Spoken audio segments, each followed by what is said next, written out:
ఈ రోజే డౌన్లోడ్ చేయండి. మీ ఫేవరెట్ షోస్ చూడండి.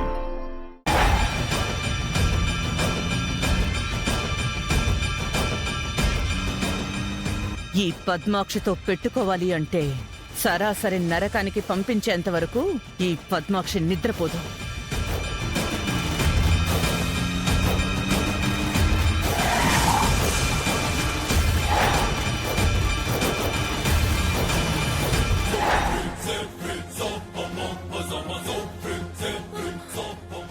డాక్టర్ డాక్టర్ విహారీ గారు, మీరందరూ అనుకుంటున్నట్టు సహస్రాకి పుట్టిన బిడ్డ సహస్ర బిడ్డ కాదు. తను మన లక్ష్మికి పుట్టిన బిడ్డ.